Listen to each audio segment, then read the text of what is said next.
You are listening to KSKQ 89.5 FM Ashland, Oregon, and KSKQ translator K231CW 94.1 FM Medford, Oregon. Thank you for being here. It is time again for the Eartheart radio show, and we welcome you.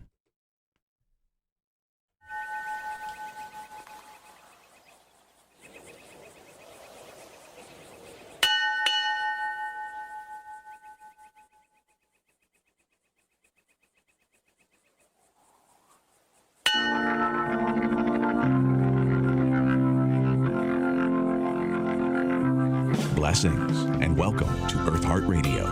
Finally beginning to awaken from the illusion of separateness and broadcasting live from the KSKQ studios in beautiful Ashland, Oregon. Here's your host, Shankara Das. And there are many variations on pronouncing Shankara. I'm one of those guys that just not really good at pronouncing things, so it's fun to learn new words. But I am Shankara Das, a.k.a. Derek Moody. Welcome to the Eartheart Radio Show. Good afternoon, brothers and sisters. It is show number 13. I do appreciate you listening, of course, and you can find our archive shows anytime on YouTube by searching for Eartheart Radio, and the option to subscribe is yours as well. Next week, my guest will be Peter Mount Shasta, discussing Saint Germain. And some of his teachings are really interesting. He teaches of the Ascended Masters. That will be interesting and fun for me. I've been reading Peter's books for years. Today, however, we'd like you to know that we've been looking forward to speaking with our next guest for many reasons. She has decades of experience as a rapid eye therapist, hypnotherapist, artist, poet, writer, director, and a Buddhist practitioner of over 40 years. Which leads us to one of the reasons we did invite her on today's show. And when I say we, I mean me and Sister Tracy, my co-producer.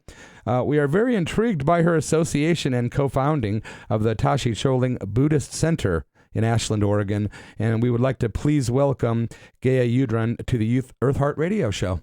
Thank you very much. And I hope I pronounced your name okay. You certainly did. Yay. So far I'm winning. You must live close by. I saw you walk up today.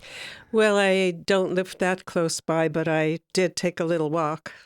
Nice. I pulled up and I thought, I have a feeling she's going to be there when I get there. And I pull up, I saw you walking up toward the door. I'm like, couldn't have been better timing. Yeah, that's good.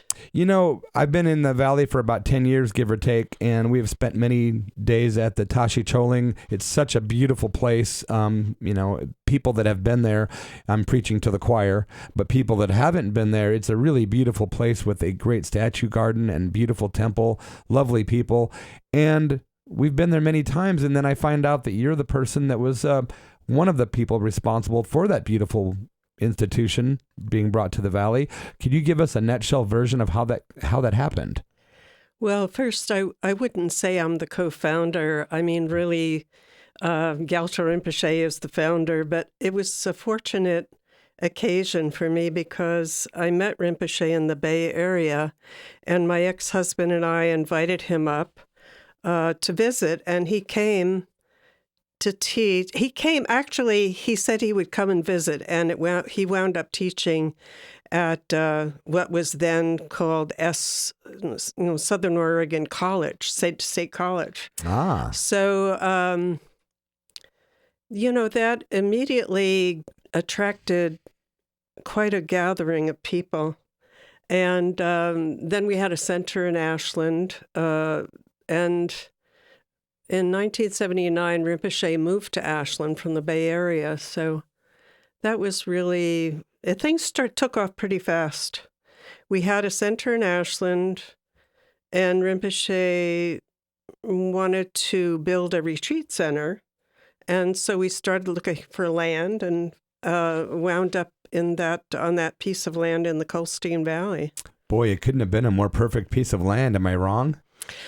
It's a good piece of land in terms of the geomancy. Tibetans are very open to geomancy and also astrology and all those kinds of sciences. What is geomancy? It's the science or art of scoping out what's a fortunate place or what's not.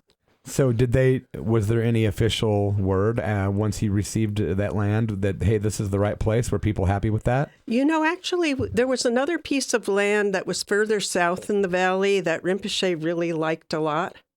But we couldn't buy that because the parcel was too big, and at that time, it wasn't possible to separate it.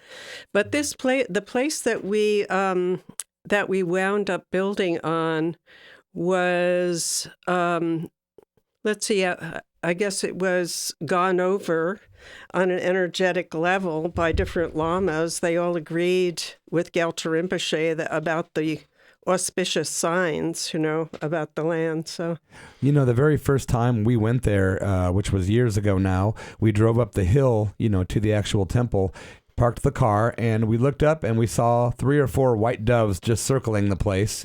And, of course, that was just magnificent. And it wasn't lost upon us, where we were and what was going on. Then the deer started walking up like right to us. And it was just amazing. It's such an amazing energy place. I love it so much. How long has it been there? What was it established in 71? No. Its official founding date is 1980. That's when we acquired the land, and a very eminent Tibetan master, His Holiness Yudron Rinpoche, arrived and consecrated the land in July 1980. It was considered a very auspicious day, going back to previous fortunate times with, I don't want to get too complicated because it would get immediately complicated, but I'll just say that the Indian mystic that brought Buddhism to Tibet, Guru Rinpoche or Padmasambhava, had an auspicious day far in the past that was the same configuration as the day when His Holiness Yudron Rinpoche blessed the land. So wow. It was kind of amazing. It wasn't really planned that way, but you know how it is often in spiritual endeavors, auspicious coincidences occur. Yeah, and we're always talking about how we don't believe in coincidences, or that, you can always figure out that they come at the right time for a reason, That's beautiful, though. Does the Rinpoche, does he still travel back and forth between his home in California and Tashi Choling? No, Gyaltsen Rinpoche is 95 years old now. And in 2015, he stopped coming up to Tashi Choling, and now he lives in Half Moon Bay as his permanent residence. But he used to come up to Tashi Choling. I mean, there were years he was there almost all year. Most years he was at Tashi Choling, at least for the spring, summer, and fall. Yeah. I was speaking with, are you familiar with Bhagavan Das? Oh, yeah. Uh-huh. Bhagavan Das is a friend of mine and a friend of our family, and somewhat of a teacher as well, but he was talking with me on this show, another show, but the same building we're in, and he was telling me, we were talking about going to India and about going to these various places, and he said, you have one of the most enlightened beings on the planet living right down the road, and he was totally, talking about Rinpoche. Yes, yeah, well, Gyaltsen Rinpoche he's one of the last remaining masters that was trained in Old Tibet before the communist invasion. Interesting. Yeah, and, that's on a kind of it's historical, but it's kind of dry. I mean, having related to Rinpoche for all these years and working on his biography right now, even though I've known Rinpoche for a long time, I am sometimes astonished by the things that I continue to learn about him. And it's not considered to be that marvelous to spout about your teacher's accomplishments or qualities in terms of, sometimes it seems like it's an exaggeration, because beings like Gyaltsen Rinpoche really do inhabit another reality. And for people, especially who are used to secular culture or have no experience with spiritual master, it can be kind of overwhelming to hear about some things they can do or do. Yeah, I understand exactly what you're saying. I do a lot of studies, and some of the women I know that went to India to study some of the female saints over there wanted to see if miracles, quote unquote, really happened in India. And when they came back, they said basically what they determined was that the laws of physics just don't apply there and other places like they do say here.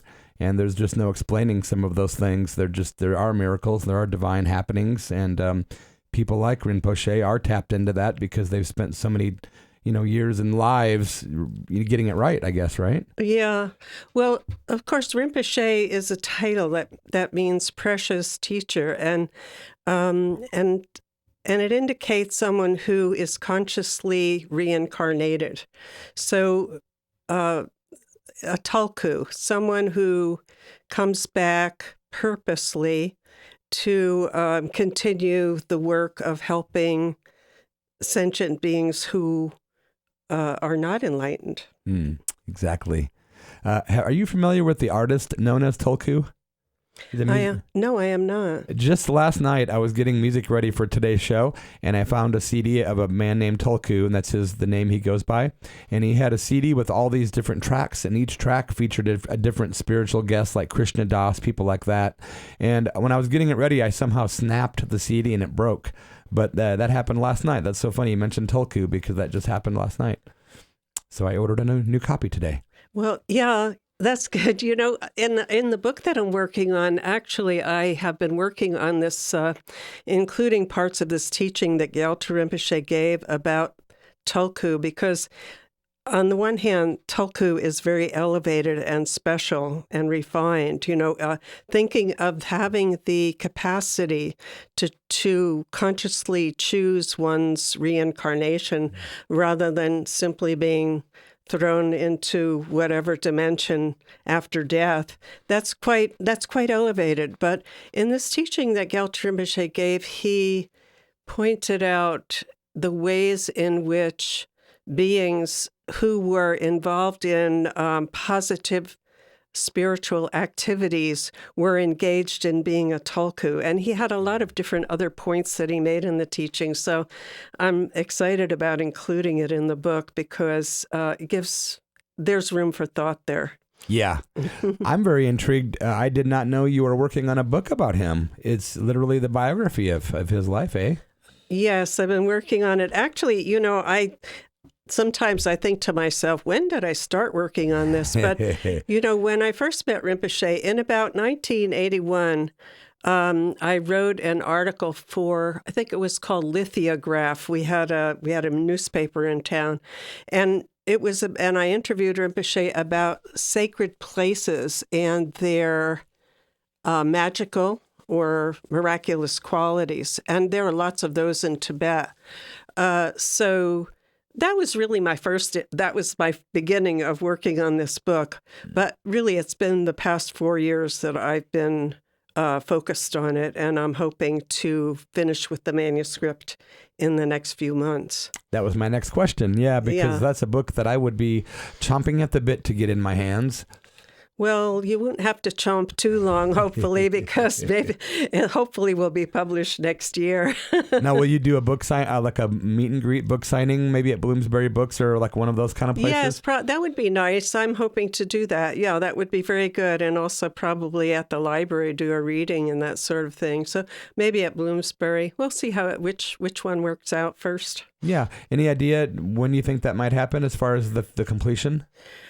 Well, there's so many stages in producing a book. I'm hoping that it will be published by next fall because there's all the stages of the design and choosing photographs and layout. And there's also a lot of review that has to go on with the manuscript to assure that details are actually correct, although I, of course, have made a great effort that be so. Still other people have to go over it and check edit, huh? Yeah. How many books do you have out? I noticed I was looking online. I saw the book called Songs of the Inner Life, and I just wondered how many. I know you have a best-selling book on herbs as well. Well, you probably you might have this experience, but I'm 78, and it's things fall into the distant past. Like the best-selling book on herbs was published in, I think, 86. So that would be distant past. That is. Yeah. And, it was a big seller, and it was in print for a long time. And people still tell me they like it that work with herbs, so that's great. Songs of the Inner Life I really enjoyed writing it. It's a memoir. It really is about the confluence of outer and inner experience and how coincidence or surprising events can provide some guidance in life. They certainly have in my life. So that was part of my interest in writing that book, was to talk about there's the outer life going on, there's the inner life going on, and they're flowing along in some way. And for me, the inner life has been sometimes even more important than the outer life. Yeah, because it's the one, when these bodies drop, we're back to that life again and again and again, and this is so very temporary. And so many people get caught up in the roles. I'm a white, American male that's 34 years old or whatever it might be, but just beneath the surface, of course, is the real reality. Of course, we get caught up using words. It's so hard. It's so limited with vocabulary. But we know what we're saying and we feel it. And it's nice to have high frequency folks like you in the community. I'm really interested in knowing more about Tashi Choling. Are people allowed to stay on site there if they come there to do retreats? Okay, let's see. Tashi Choling is really primarily a retreat center for the students of Gyaltsen Rinpoche, or sometimes people that are students of other lamas come there and do retreat. And we do have like 11-day retreats twice a year, and we have pujas or sadhanas, liturgical events that happen 4 times a month.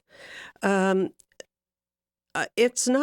Choling is not really a public center the way Spirit Rock or some other centers are. It's always been, Rinpoche's always intended it to be a kind of a more practice-oriented center for students that have been engaged for a while. So in answer to your question, I would say sometimes people come up there to do retreat. They have to get permission. They have to have an introduction. So it's not just like you can go to other spiritual centers and do that, but that's not Tashi Choling's style. And in fact, now the past few years, we've closed Tashi Choling for the winter because, first, it's so treacherous at times to get out to the Colstein Valley. And it's we've just decided to do it that way. So even the statue garden, I don't know which date we're going to close it on, but I would think sometime in December. It's been very mild this year, but we'll probably the statue garden gets locked, and always for the temple, it's if Ani Baba, our anchor person, is there, she's a Tibetan nun that she is an American who is ordained as a Tibetan nun. She'll possibly give a person a look at the temple. But again, it's not really public. The statue garden is the more public part of it. Yeah, as I was speaking with you off air, I'm a non-denominational minister, and a few years back, a couple of friends of mine wanted to get married, and they said, I would like to get married at the Tashi Choling Buddhist, the statue garden. And I thought, well, I don't see any reason why we couldn't. It was, a very short ceremony, and while we were there, they noticed the white doves, were flying around. A white pony or horse lives right by the property. They saw the white horse walk by. The deer came right up to them, and they were just crying with beautiful tears of happiness. It was like a really, really joyous wedding for them. It was just amazing. Yeah, well, People feel it when they come to the statue garden or the temple. People feel the atmosphere of sanctity. Of course, it is a sacred place, and one of the really wonderful things is how, I mean, the way Tibetan masters and Tibetans had to leave their country, the genocide and the desecration of their sacred traditions. From the Chinese government, correct? The Chinese communism, I would say communism more than Chinese, but it's still going on. And so what an unfortunate way for us in the West to become fortunate. But we are fortunate because so many Tibetan masters are now relocated in the West, whether it's in the United States or most of them in the United States and Europe there, and they do make trips to Canada, or some are in Canada and Mexico, Latin America. Yeah. So it's really, Tibetan Buddhism has dispersed in the past 50 years, to many countries. Yeah. Thank goodness. If somebody were listening right now and they, maybe they wanted to pursue a spiritual path, or they wanted to educate themselves more with Buddhism, how would they go about doing that? What would be the first step somebody would take? Oh my goodness, what a question. That's an enormous question. The whole maybe read a book, one of the good books. I don't know. I was very fortunate because I was living in the Bay Area. I had read the book about Milarepa, The Life of Milarepa, and then I had read Born in Tibet by Choyam Trungpa. But right in the Bay Area, in the 70s, there was Tartang Tulku Rinpoche and Lama Kunga Rinpoche, and then I studied with Sister Pamo, who was an amazing teacher. And then I met Gyaltsen Rinpoche, all in the Bay Area.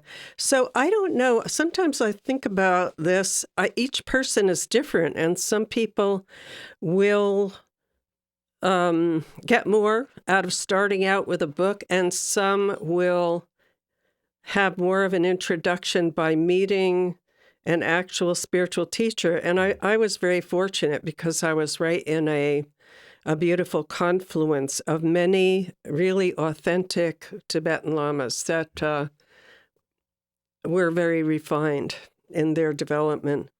I don't know how to answer that. I do know that in Tibetan Buddhism, sometimes called Vajrayana Buddhism, the guidance of a teacher who is alive is considered a very essential part of progressing on the path. So, because for many reasons, which could be a whole other show, but so people who simply read spiritual books that's wonderful. But if they really want to move along, they have to find an authentic spiritual teacher. And there are teachings on what to look for in an authentic spiritual teacher. Selflessness is one of them. And selflessness, always putting the other above oneself. Generosity, not being very or at all focused on material ambition or gain, all the things that we think of as our ordinary preoccupations. You don't want in a spiritual teacher. That makes a lot of sense. It really does. Yeah. There's a big differential there. I really appreciate the information. The Sages play, is that a play that you've directed recently? Sages play, actually, I had I was very involved with promoting creative and positive aging, and of course I still am, just in ordinary life. And I wrote it's not that spiritual, but maybe it is. I wrote a musical review called A New Wrinkle, which was part of Sage's play. And I've still never really produced it because I dropped it at some point to get into writing this book, Most Precious Friend, about Gyaltsen Rinpoche. So should I live so long and be finished with the book, it's possible I'll go back to A New Wrinkle and produce that. But I just made a choice. I thought, what's the best use of my time at this point in my life? And I decided to work on the book and finish that. It is interesting as we age, we start having our priorities definitely change, and we start analyzing, how much time would I have? And if I do, should I do this or this first, just in case? I'm 53, so I'm still a little bit younger than you, but I still feel the same way. Like sometimes I just feel like the clock is ticking and I need to focus on important things and try to put the things that maybe aren't as important in the back burner. I don't know. Yeah, I think that happens. It happens if you're lucky, that happens. Yeah. Some people just ignore that and keep barreling on through. Now, are you connected at all to the Buddhist temple that's here in Ashland in town, or is that a whole different ballgame? The Kagyu Center here in town is a wonderful center. There's 4 lineages in Tibetan Buddhism. And so it's a different lineage of teachers and teachings.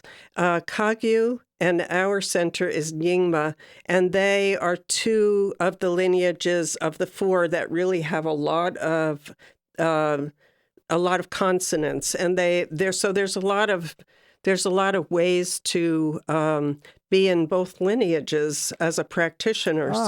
That's kind of what I was wondering without having a way to put it into words. I was wondering if you could be a part of both lineages. Well, you can in that case, and you certainly could be part of any lineage.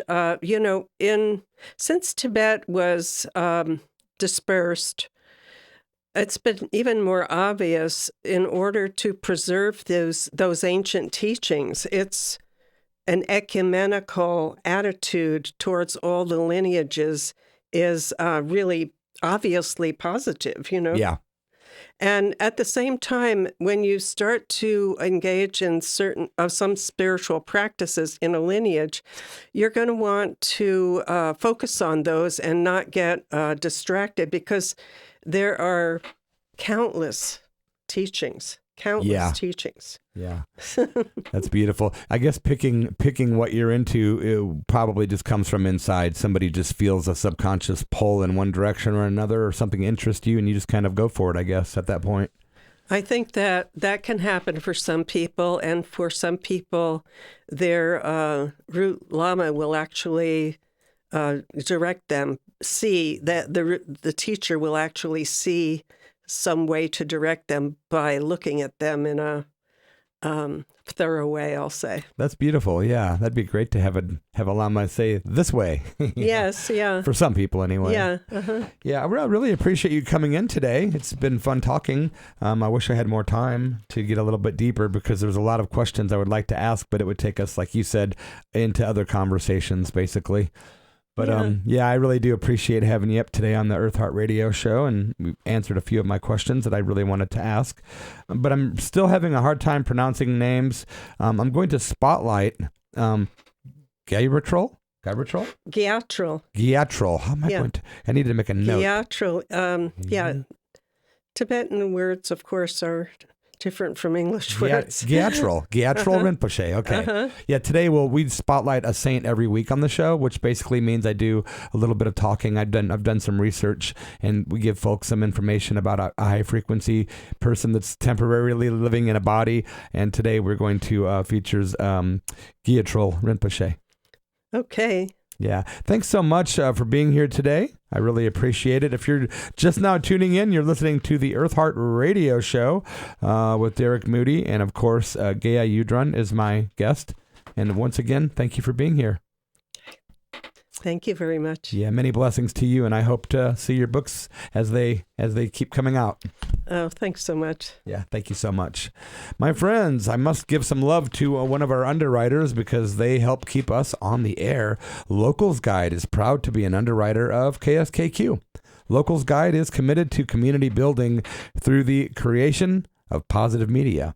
They offer a monthly magazine, mobile travel guides, and visitor information kiosks, which offer timely and accurate local information to people just like you all around the world. KSKQ thanks Locals Guide and listeners like you for supporting community radio.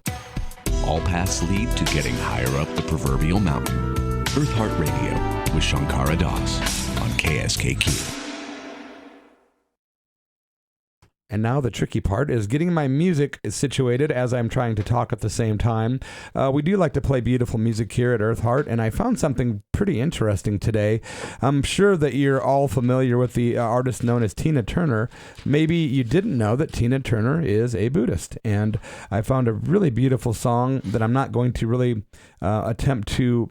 Well, maybe I could ask for some assistance. How would you pronounce that if you were going to pronounce the name of this song right there? Sarvashan Svastir Bhavatu. Okay, that wasn't so hard. Sarvashan Vasatir Bhavatu. Correct? Mm-hmm. And this is Tina Turner, basically. It is a peace mantra that she recorded. I'm not sure of the year, but it really is a lovely song, and I thought I would go ahead and play that today on the Eartheart Radio Show. We will do our Spotlight segment, and we will deliver the positive news shortly right here at the Eartheart Radio Show and KSKQ. Thanks for being here. I have a feeling this is what Alice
Beautiful, beautiful track right there. Yeah, the one and only Tina Turner at the Eartheart Radio Show and KSKQ.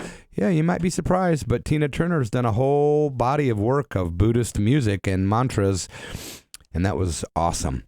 Thanks once again to my guest, Gaea Yudron. She was just in speaking about the Tashi Choling Buddhist Center. By the way, I'd like to let you know that you can find out more by going to tashicholing.org, TASCHI. CHOLING, tashicholing.org. You can sign up for their newsletter. You can sign up to receive information about different retreats if you're interested in that sort of thing. tashicholing.org is their website. Community, love, truth, nature, spirit. Eartheart Radio on KSKQ. I am officially dedicating today's show to my friend Brenda Roche over in Phoenix, Oregon. Brenda, much love, my friend, and thank you for listening. Again, today's show is dedicated to my friend Brenda Roche, and may the light shine through on you, my friend. Underwriting support for this program is made possible by Rogue Tax Professionals in Medford, Oregon. The team at Rogue Tax Professionals wants to express their deepest gratitude to the business owners in the cannabis industry for their support of the accounting firm over the last several years. Rogue Tax provides business advisory, tax preparation, and tax planning services in the hemp and marijuana industries. For more information about tax professionals, visit Rogue Tax Professionals at roguetax.com. KSKQ thanks Rogue Tax Professionals and listeners like you for supporting community radio. Thank you for listening, Mama Bear and Papa Bear over here in Ashland, Oregon. We appreciate you. Thank you to Doug Shields in Pekin, Illinois for listening every week as well. I appreciate you, brother. Saints, angels, avatars, sages, yogis, holy men, medicine women, helpers, elders, revolutionaries, and advocates of love. Today we honor and show love, respect, and gratitude.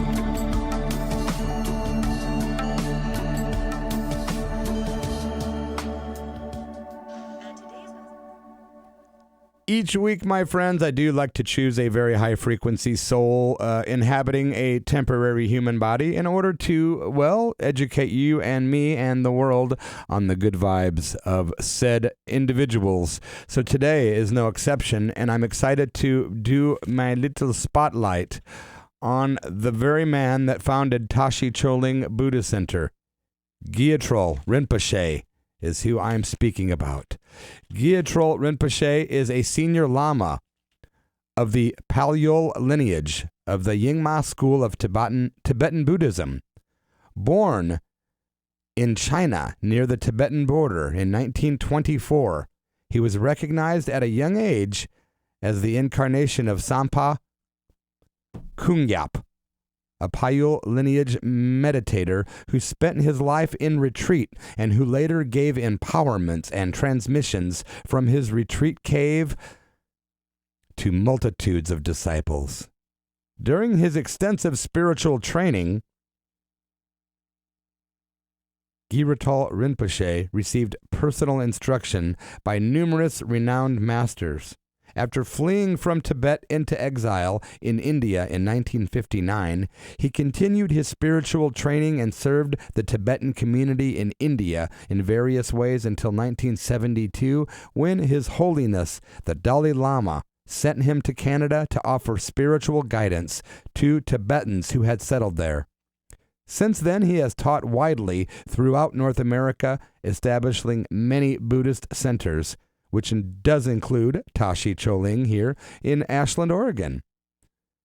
As far as books and commentaries, the profound teachings contained in these books will extend and deepen one's understanding of Buddha Dharma.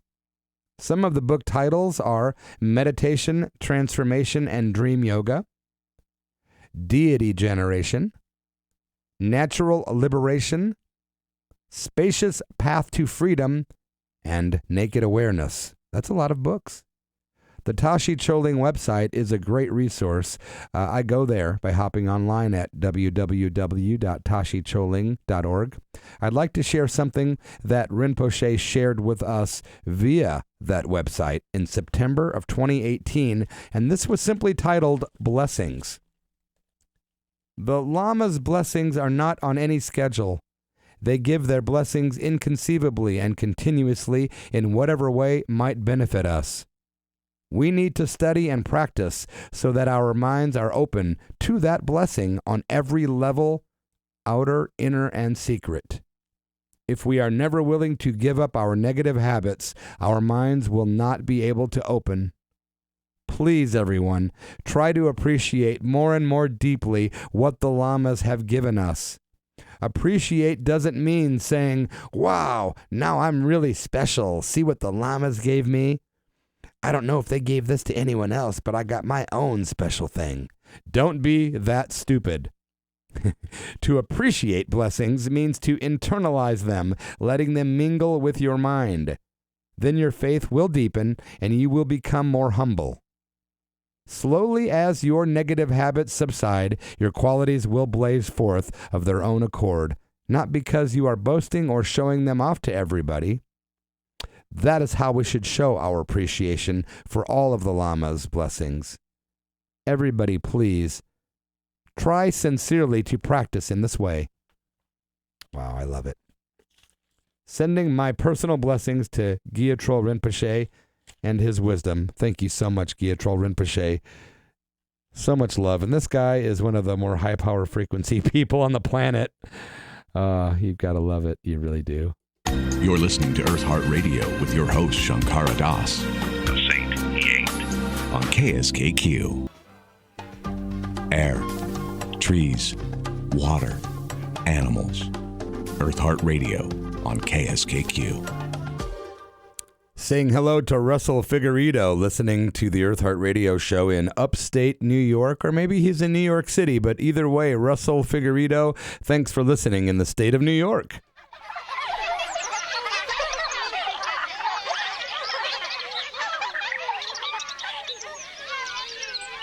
Please let go of your fear. Positive news is here.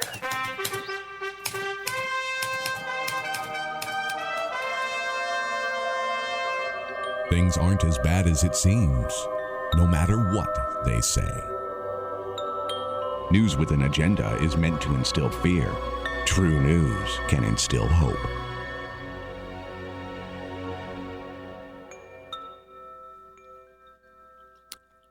Every week, we do deliver the positive news, and today is the same as last week. We're going to bring some good news your way because, you know, whenever you hear the news, it's always such a bummer. Before we do the news, I'd like to give you a quote that might or might not be from the Buddha, but it's a good quote. Holding on to anger is like grasping a hot coal with the intent of throwing it at someone else. You are the one who gets burned. Another quote, do not dwell on the past. Do not dream of the future. Concentrate on the mind, on the present moment. All right, news stories. Here we go, folks. Positive news number one. Mr. Rogers fans, take note. Wednesday, November 13th was certainly a beautiful day in the neighborhood for a woman's hospital in Pittsburgh. In addition to November 13th being World Kindness Day, it's also celebrated as Cardigan Day. Since Fred Rogers, a.k.a. Mr. Rogers, might be one of the most compassionate television heroes in history and the most iconic fan of the cardigan, the UPMC McGee Women's Hospital honored the two holidays by dressing all of their babies' patients in hand-knitted Mr. Rogers sweaters and booties. All of the garments were made by hospital nurse Caitlin Peachin. Upon successfully dressing their newborn residents in the adorable Mr. Rogers costumes, the staffers invited the television star's widow, Joanne Rogers, to the hospital for a surprise. Mrs. Rogers, who was married to Mr. Rogers for 51 years before he passed away in 2003, was utterly delighted by the gesture. Photos from that event can be found on social media. Positive news story number 2. A formerly homeless man is now guiding homeless men and women to shelters. Rather than spending his cold evenings in the warmth and comfort of his own house, B.B. McGowan hops in his van and drives around Dallas, Texas, searching for homeless people to take to shelters. He said, quote, "When I got sober, it was my part of my heart to help, and I wanted people to fall down in the process of life. And the important part is getting back up." That's right, we go through pain for purification. Positive news story number 3. The opposite of animal extinction. A lost animal species has been rediscovered. Yep, after being lost for 3 decades, a tiny deer-like species has been found in the forest of Vietnam. The silverbacked chevrotrain, also known as the Vietnamese mouse deer, is about the size of a rabbit. It last recorded sighting for one of these was in 1990, but after researchers managed to capture photos and video footage of the critter in the wild, it is now the first mammal to be rediscovered on the Global Wildlife Conservation's top 20 most wanted lost species in the search for lost species. They will now work to actually protect and restore the species. Go, mouse deer, go. Last story. Hats off to Andrew Levy in Florida. Mr. Andrew Levy in Palm Beach County, Florida, heard that more than 400 kids in his community could not get a full lunch at school because they owed money, and he knew he wanted to do something. Quote, "Food is something that you shouldn't have to think about," Andrew said. So he gave the Jupiter Public School District a check for $944.34. Levy, his single act of generosity created a chain reaction of kindness. Hundreds of people heard about the act of kindness and asked how they could contribute next. Well, Levy started a quarterly fund to stay on top of any future debt so it never accumulates and students can be on top of learning without being hungry. Love, serve, remember. Boy, that's beautiful. Here's a beautiful song by Deva Premal. It's called Chidananda at the Eartheart Radio Show in KSKQ.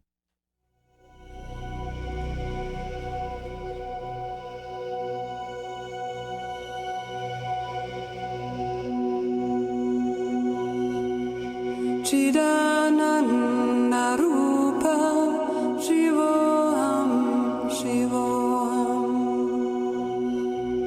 Chidananda Rupa Shivoham Shivoham Manobudhyam Karachitaninam Nachashrodra Jive Nachagrana Netre Nachavyoma Bhumi Natejo Navayu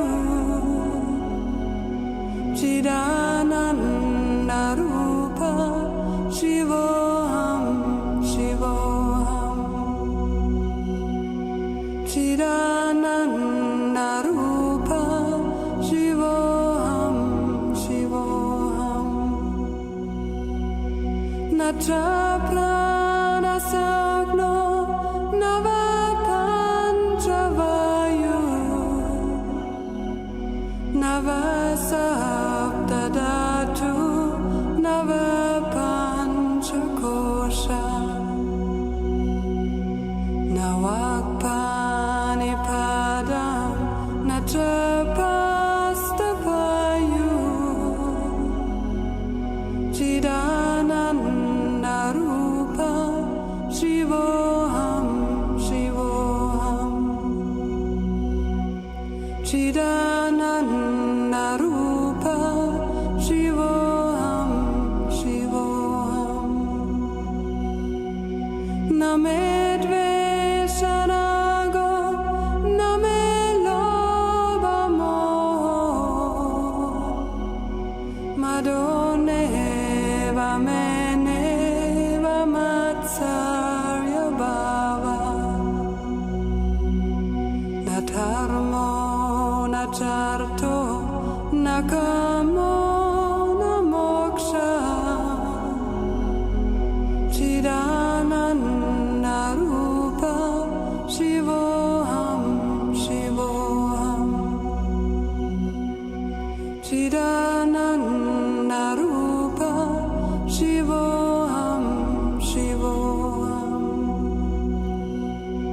Na punyam na papam na sakyam na dukkam na mantro na tirtam na meda na yagna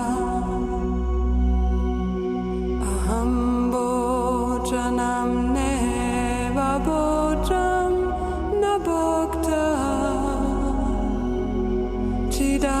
Chidananda Rupa Shivoham Shivoham Chidananda Rupa Shivoham Shivoham Namrotyur na Shanka Namejati Beda Pitane Vamene Vamatana Janma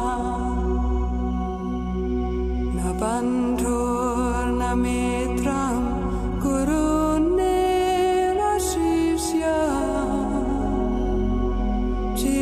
Chidananda Rupa Shivoham Shivoham Chidananda Rupa Shivoham Shivoham Aham Nirvikalpo Nirakara Rupo Vibhurvyapya Sarvatra Sarvendriyani Sadame Samadva Namuktir Nabanda Chidananda Rupa Shivoham Shivoham Chidananda Rupa Shivoham Shivoham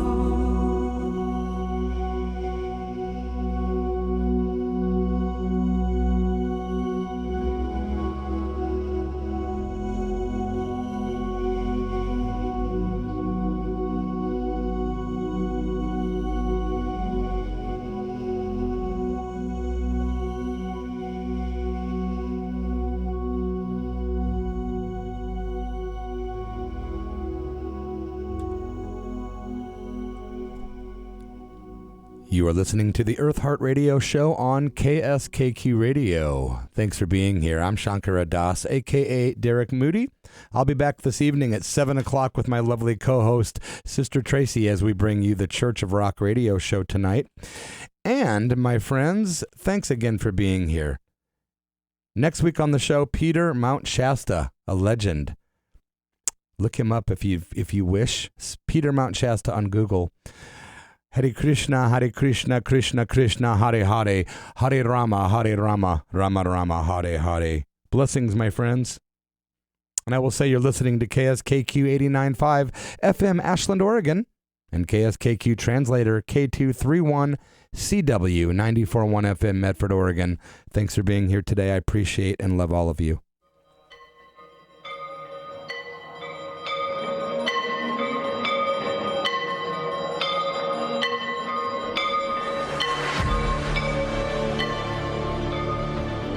You've been listening to Eartheart Radio with your host, Shankara Das. Eartheart Radio is produced by Shankara Das in association with Sister Tracy and Krishna Consciousness. Please tune in every Sunday at 2 p.m. Pacific Standard Time for more Eartheart Radio.